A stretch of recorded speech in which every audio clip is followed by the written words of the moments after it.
Hi, welcome back. We're on lesson 18 of our VQ workbook. Affirm. OJ affirmed his innocence. Once again, we're talking about OJ Simpson, and he was the one that was charged with double murder, right? To affirm is to assert positively, to maintain as true. It is very similar to the word confirm when you confirm something, but here as affirm, you're trying to confirm some belief that you have, confirm some idea that you're asserting. If you say it again, then you are affirming it. Now, the case with the O.J. Simpson is that when he was asked to plead guilty or not guilty, as all criminal suspects are supposed to do in court, they're supposed to just say guilty or not guilty. Now, those are the only words that they need to say, except O.J. Simpson stood up and he said, I'm absolutely 100% not guilty. Okay, which is something that no one ever does, and that made news because he did that. So it was a way of OJ's affirming, saying it in a very firm way, maintaining this to be very true. And that's how he affirmed his innocence. Brevity. Brevity of a telegram. The brevity is the conciseness of words that you use. So think of it as briefness. The word brief means short, right? So brevity is basically briefness, the shortness. So what we have here is a telegram, and this is maybe something you're not familiar with. This was before the telephones. Um, People across the country couldn't call each other, so what they would do is they would send these text messages of a century ago, basically. They would send a short message, and it was transmitted from one place to another in the offices, like Western Union Telegram office, where one operator, I think they used Morse code, and they would send all these beeping, signals to the other office across the country, and the receiving operator would write down the letters and it would come to a message like this. They would charge by the number of words, I think, possibly number of letters. I'm not sure. I wasn't there. So probably number of words, I think. And it was important that you kept your messages brief. So that brevity of a telegram is important. Today, it is SMS text messages that we use, and we do have a limit on number of characters we can use. So we try to keep those messages brief. So brevity in a text message is important. Despondent, despondent mood. To be despondent means you're depressed or gloomy. And that's basically it. You feel very sad, you're depressed, and so on. You're in a despondent mood. We can talk about how someone was despondent about his health. That's an example. You could be despondent about your grades, possibly. Or someone can become despondent after losing his job. Those would be some common usage examples. Enhance, enhance the program. To enhance something is to improve it, or possibly to increase the level of something is to enhance, but usually improving, making something better. So you can enhance the flavor of some dish by adding herbs. Possibly with pictures, we use this word in computer photography and so forth. We talk about how we can digitally enhance the image. Or we can enhance the earnings for the year. That would be referring to a company increasing their earnings. So we can say that Apple enhanced their earning for the year with the introduction of the new phone, something like that. Gravity, gravity of the situation. The gravity of a situation is the seriousness of the situation. It's nothing to laugh at because the situation is very serious. Like when you have a major fire, like what you see in the picture there, that would be a grave situation. You might be thinking of gravity as in the force of gravity that pulls us down to earth. And of course, that is really what we're talking about. Something that pulls us down and something that is heavy emotionally is something that is serious, that pulls us down and makes us feel heavy. The antonym of the word gravity would be levity. The levity, like the levitation trick of a magician. Magician would be on stage and he would lift the assistant up in the air, and that's called the levitation trick. The levity is about lightness, so that's the opposite of gravity. If you are talking about a very light situation, something comic and fun, where everything is not serious at all, then we're talking about the levity of the situation. But a serious situation would be called a grave situation, which is the adjective form of gravity. Ingenious. What an ingenious idea. Ingenious means clever and resourceful. So think of the word genius. So you're saying pretty much like a genius.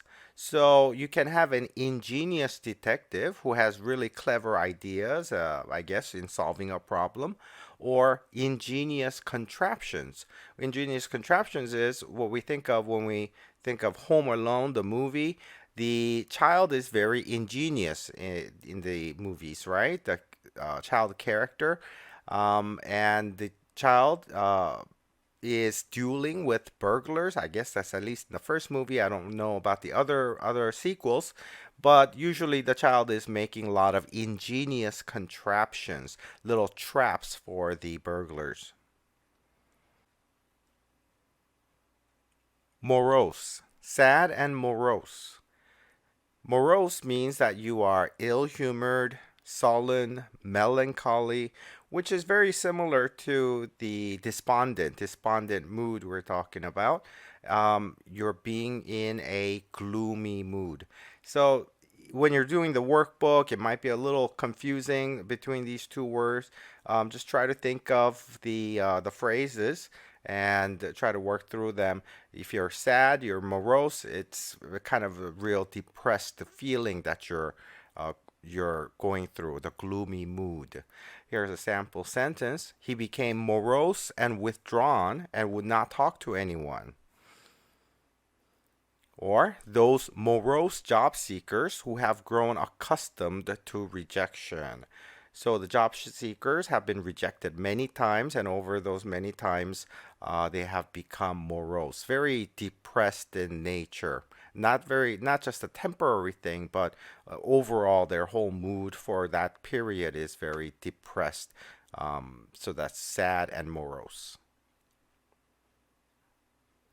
Presumptuous. Presumptuous challenge. Here, the definition is arrogant and taking liberties. And what that means is you're overstepping some due bounds, which means that you're being rude pretty much.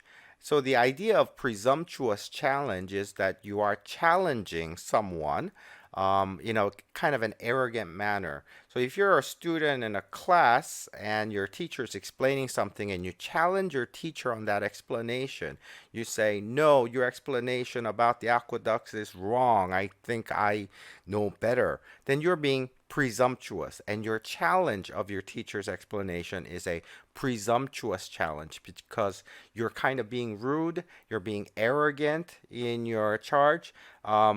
The teacher is supposed to be the one with the knowledge and you're a young student, so that would be considered presumptuous. The verb is to presume. When you presume, you assume that you can do things without asking, pretty much. So here are some examples.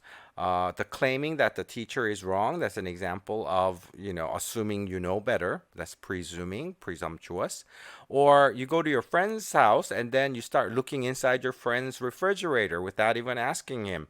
Then that would be kind of presumptuous. You are presuming that it would be okay. Or how about if you're borrowing things from your friends without asking first? You take a pencil, a calculator from their backpack without asking, and you think that would be fine. You're presuming, you're assuming, and that is being rude and you're being arrogant, and that's what taking liberties is. You're freely doing things without thinking about it. Reverent. Reverent worshippers. Reverent worshippers are respectful and worshipful, and those are the people at the church. All people at church are reverent people because they revere, and that's the base word for this. Revere is to show respect and honor to something. So we revere old traditions, we revere things like our religion, the gods, everybody in the church, like the minister, we revere the minister. How about North Koreans? We hear often about how North Koreans revere their leaders. For 3 generations, whoever the leader was, they worship the leaders as if these people were gods. And we use that word in that situation. So the person who is doing the revering is called the reverent people. That would be the adjective that's giving respect. The person who receives, deserving of that respect, is often called the reverend, right? At church, the reverend, or is the minister of the church, the pastor, the reverend, the minister, these are terms that we use for the person leading the church group, and he deserves our respect, kind of worshipful kind of respect, so therefore he's called the reverend. Terse, terse and short. Terse means concise, abrupt, and pithy. And this is like brevity. It means you're saying things in a very short way without wasting any words. So you're using very few words, and that's the key idea. So you might give a terse reply to someone, say yes or no, and that's all you say. Or you might talk about a terse wit. That means someone is being very witty, but with very few words. He gave an answer to something. It was very few words, but it was very witty and clever.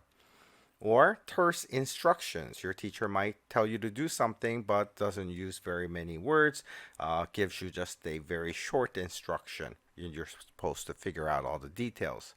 What you see in the image here is called the Magic 8 Ball. I don't know if they're still around.